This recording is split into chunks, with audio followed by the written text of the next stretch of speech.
binabasbasan kayo ng ating bayan.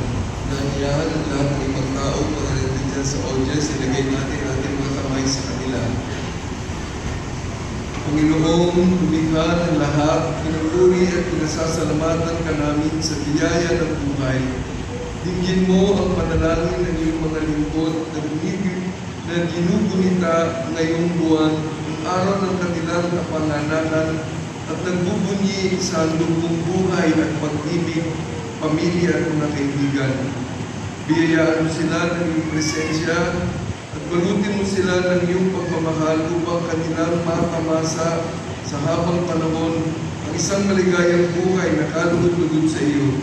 Hinihiling namin ito sa pamamagitan ni Jesucristo, aming Panginoon. Amen. Kayo mga nagdiriwang ng mga kaarawan, kalooban kayo ng Diyos, more health and more happiness sa ngalan ng Ama, ng Anak, Espiritu Santo.